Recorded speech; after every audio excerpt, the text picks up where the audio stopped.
Well, good morning. We're in the Indiana State Capitol building, and this is the third floor, which is the floor that has both the House and Senate legislative chambers. This is where most all of the legislative activity takes place.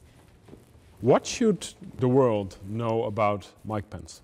Well, I think first and foremost, they need to know that he is incredibly kind and gracious.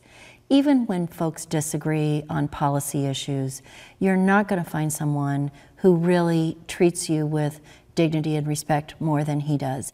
Vice President-elect Mike Pence is back in Indiana tonight after a day of talking transition in Washington, D.C. The other side of that is we have some serious challenges in Indiana, and there have been things that I think have been made worse during his time in office. I'm not sure I believe the American public really wants to go in that direction. The Vice President-elect has come home, and he is being greeted right now by a welcome rally at the Indianapolis International Airport. De lokale televisie zond het van begin tot eind live uit. Gouverneur Mike Pence, die de dag na de verkiezingen terugkeerde naar Indiana als een van de machtigste mensen op aarde. And I also ask you to pray for our country. Pray that we might find our way forward as a nation, that we might renew the American dream. They focused more on tax cuts for corporations, businesses, which are important, but at the same time, we are now the 8th highest state with the number of workers at or below the minimum wage. We rank 36th out of 50 states in median household income. So Hoosier families are really struggling to make ends meet. Wie is Mike Pence en met welke ideeën bestuurde hij de plattelandstaat Indiana? Het is een relevante vraag, nu duidelijk is dat Donald Trump straks veel taken zal overlaten aan zijn vice-president. He has used these words before. I am a Christian, a conservative, and a Republican in that order. Mike Pence groeide op in dit huis, nota bene in een democratisch gezin dat idolaat was van John F. Kennedy. Als student rechten raakte hij bekeerd en besloot hij dat hij de politiek in wilde. I covered him when I was a reporter for the Columbus Republic when he first ran for Congress in 1988. He got on a bike and he rode around his district from one end to the other. He thought that was a way to kind of draw attention and meet the constituents face to face rather than relying on television or anything like that. Maar zijn eerste poging om congreslid te worden mislukte en Mike Pence koos voor Talk Radio. Back on the Ken Sterling Show, CBS Sports 1430. What a gorgeous day in central Indiana. He was a radio show host here in Indianapolis on a statewide show, and I was the manager of that show. And just take a moment to say thanks to all of you listening, men and women, who ever served this country. I would sit down with Mike and I'd say, Mike, you need to do this during the radio show a little bit better, and here's a way you could do it.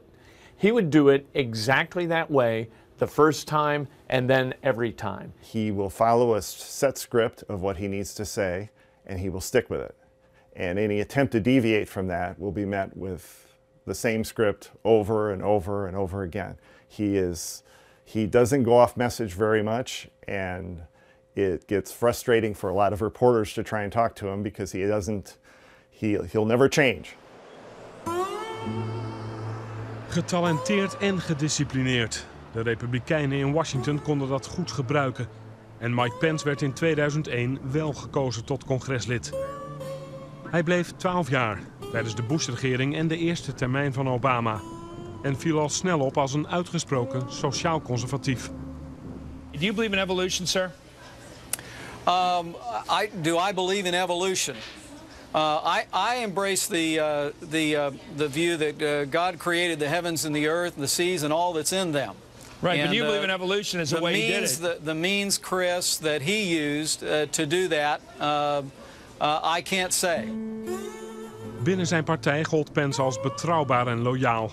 Maar hij wilde meer en wist dat het beste opstapje naar het Witte Huis nog altijd het gouverneurschap is. In 2012 won hij de gouverneursverkiezingen in Indiana. Maar 4 jaar later vertrekt hij daar nu met zeer matige populariteitscijfers. En dat heeft ook te maken met een omstreden wet over religieuze vrijheid, die door Pence werd ondertekend. The law was designed to ensure that any individual could not be forced to do something against his or her will, or kept from doing something against his or her will because of their religious beliefs and principles. We already have that as a part of our United States Constitution. But what happened with that is that businesses and others, many businesses and others began to say, well, I can refuse to serve or provide goods and services, acknowledgments to individuals who may not fit the religious beliefs and practices that I do or that I hold individually. Gay people. Gay people, particularly. It allows businesses to refuse service to us, literally like the 1950s where African Americans could not sit at a lunch counter. The same type of thing could happen. If a florist in Indiana refuses to serve a gay couple at their wedding, is that legal now in Indiana? George, this is where this debate has gone with misinformation and frankly, it's just a question, sir. Yes or no? Well, there's been shameless rhetoric about my state and about this law and about its intention. There began a huge backlash and outcry from the business community and others saying, oh my goodness, this is what this bill really will do. And we started to see convention business interrupted. Indianapolis lost $60 million in tourism and business services as a result of that law. It really damaged our state's reputation as a warm and welcoming and inclusive state. We had a total of 10 messages, and you can see we still have a couple left. Pence is not a mensch, is obviously for our Jewish community. And then, of course, when Donald Trump became the Republican nominee and Pence, that's where all the new Trump-Pence signs came in. He only tackles civil issues. He wants to reverse Roe versus Wade. He wants to reverse gay marriage.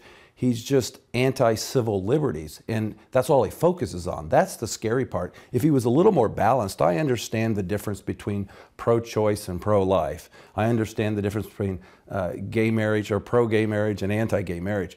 But he focuses too much on those issues instead of dealing with everything. Of Mike Pence afgelopen jaar herkozen zou worden als gouverneur was nog maar de vraag. Maar Donald Trump bleek zijn redder. Dat de wispelturige showman uit Manhattan uitgerekend voor de gedisciplineerde en diep religieuze Pence koos, stelde veel Republikeinen gerust. I think Mike has his beliefs, but he's also got his ambitions. And his ambition, I think, for a long time is to be the president of the United States. And this takes him close to that. Their styles are polar opposites. And I think what will happen is we'll see that the president-elect may be a catalyst to do some things. I think you'll often see the vice president carry the message. The kind of social conservative he is, I don't think we've seen it on the level that we're about to see at the national level with Mike Pence. En in zijn geboortedorp is dat nou precies wat de mensen in hun Mike Pence zo aanspreekt. I love Mike Pence. Yes, I'm very proud of him. Proud to be from Columbus. He's pro-life. And that means a lot to me and a lot of people in Indiana, a lot of people in the country. Coming from a smaller town, obviously not the big city, kind of looking for the smaller guys, the lower income homes. Obviously a penthouse in Manhattan, maybe $600,000, where a house here, maybe $100,000. So I definitely think he's going to help look out for the little guys. I've known him for about 20 years. He tends to make a good impression no matter where he is or who he's in front of. So Mike Pence will be an exceptionally powerful vice president. I think that Mr. Trump will delegate a fair amount of activity to him. Being a person who listens to what others have to say and a person you can trust. Build that wall. I'm not sure where that came from, but you know, it seems to be a phrase we hear from time to time.